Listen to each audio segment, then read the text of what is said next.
You know, when I saw the title of this film, I had a lot of thoughts, but I had no clue it was going to be what it was. Folks, let's jump into my review of the new film, The Greatest Beer Run Ever.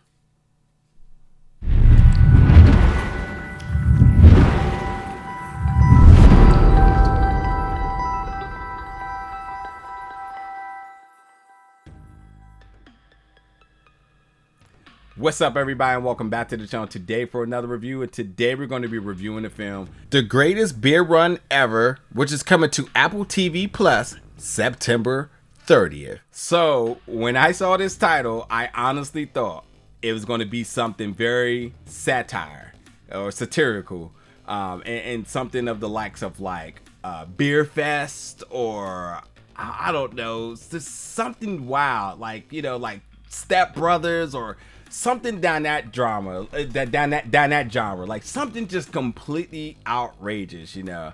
And wow, what a surprise, because it was based on a true story, and it's still the most outrageous thing I've ever heard, but it told a really good story. This story stars Zac Efron, who plays Chickie, who is a New Yorker, and a lot of his buddies are away at Vietnam at war. And yeah, Chickie was in the military. He never really did anything, so he kind of stayed local. I don't know, was he just honorably discharged, or he just never fully went through basic training, whatever it may be, but he just never went anywhere. So like when he said he was in the military, it's kind of laughable because he really didn't do anything. But he sits around and drinks with his boys, you know, and that's his pastimes. You know, he drinks with his boys. They run up tabs. He doesn't really have a strong income. So, you know, luckily that the bar owner likes him, because they continue to let him drink, as I believe his bar tab is just something outrageous right now. But the more and more that they appreciate that camaraderie, that brotherhood, the more and more of their brothers are dying overseas. And, you know, drinking beer with his boys is very special to him. And it goes from one funeral to the next where he just feels like, you know, he's losing all his boys. And not to mention that now there's a word that one of his closest friends is missing. And he's trying to figure out how can he be involved. And he's having these complete arguments and conversations with folks about what does it mean to be involved. One, his sister is protesting that they want to end the war. He is with it. He's a patriot. So he's like, hey, you know, they're fighting for our safety over there, and, you know, we need to be supporting them. And, you know, they're giving us freedom by their fighting, and other folks are thinking like it's completely nonsense. And, you know, it's the same dynamic with war nowadays. You know, there's going to be people on both sides, and he's getting arguments from both sides of this, and he's just trying to figure out how can he be involved. And every single time that he gets in these conversations and he feels like he's giving moral support, there's always that idea of you could be doing more. And what he thinks is a good gesture of support, which is completely outrageous, is to travel to the front line himself to find his neighborhood friends, to give them beer. PBR at that. From New York, a New York beer, a PBR, to show them like, hey, just thinking about you, form a solidarity, bring you beer from home, want to make sure you're good. And when word gets around that he's doing this, you know, some of these families are reaching out to him like, hey, could you give this to my boy, my son, my husband, whatever it may be. I just want to let them know I'm thinking about them. And this now becomes not only something that he personally wants to do, but now he's getting a lot of like fuel, motivation from the folks around him. And he does it. He goes over to Vietnam right in the war to find his folks, to give them beer.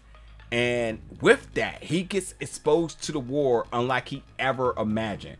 And that's where he starts to see really the complexities, the controversies. He's just seeing it all. And like, this isn't an easy like Uber ride here. You know, there's not commercial travel, so he's having to kind of sneak his way around, which he's the most clever person I've ever seen.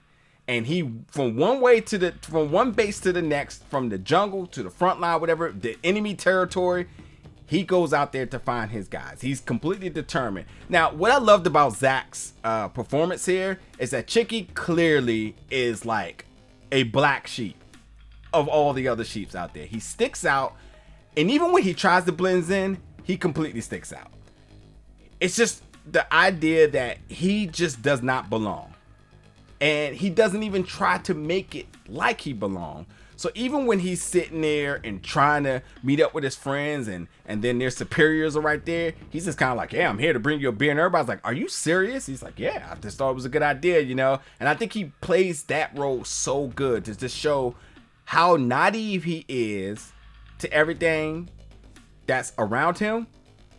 And to the fact that no one believes that he's stupid enough to be doing what he's doing. And I just love that his character just continues to make you invested into to his own safety and protection, to the part that you're just like, I cannot believe he's really doing this.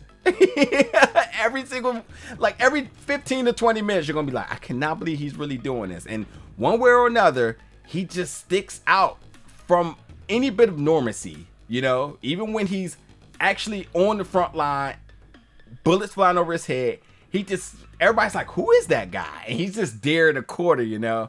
And it's just completely dangerous. And I think he just does not have the wherewithal to realize that, like, he could die at any time until he does. And that's when he realized this little gesture that he does is how far it went for his soldiers, for himself, for his country, for the folks at home. He got this really clean, crisp, authentic perspective about what's happening. To the point he almost kind of steps into a journalist role, because now he realizes that what he's being fed at home from the media is not really what's happening. And that he can watch the news even in Vietnam and realize that the things that are being told on the news is not at all what's happening. And we all know about this war in Vietnam. This is considered the war that the U.S. had lost. So this also brings a extra added level of just how dangerous the situation was for him. And he went out there and did it. But he went out there looking for his close friends. And, you know, even the one that apparently was missing, you know, other ones, everybody knew where everybody else was kind of stationed at or where they were at. But there was another one that was his really close friend that really touched him, because he felt responsible for him being at war. And so he felt like it was his diligence to go out to find him and make sure that he was okay. So yeah, there's a lot of things going on in this, and I just could not believe at just what this film did for me. It's an eye-opener. It's unlike any story I've ever heard. You know, when it comes to war, it's pretty hard to have a happy ending, but I think this definitely does open your eyes up to perspective about things. And Zac's performance as this happy-go-lucky New Yorker who has no clue where he's at, who's just trying to do something for his boys by bringing them beer out on on the battlefront of Vietnam, is just something very special, and I really enjoyed it. It's very silly. And not to mention, alongside of Zac Efron, you have the likes of Russell Crowe, who plays Coates, who is a journalist who's out there in the midst of the war. You know, as a journalist, it's his responsibility to get the news out by any means necessary. And when you have Chickie and you have Coates having these type of conversations with one another, because they're coming from different perspectives of things, they do bring up very important perspectives, and they learn from one another. Little if they knew they were going to have that sort of bond in the beginning to where they end up at.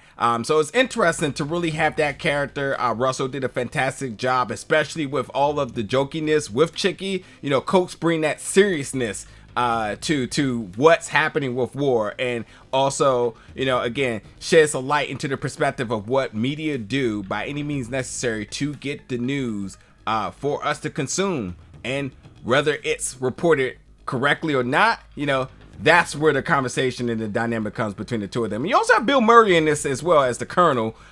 So, you know, that's another interesting casting who instantly makes a presence when he is shown on screen. So, yeah, you know, overall, this was a film that I just really wasn't expecting to like the way I did. You know, I thought this was going to be something completely silly, you know, and I just could not imagine coming out of this just really enjoying it. And the likes that I did. And it's a fantastic film. And, you know, much like I said earlier about happy endings, well, there is a mid-credit scene that or should I say there is a mid-credit still of seeing these folks, the people that these characters played as, seeing the picture of all of them together, which was really special.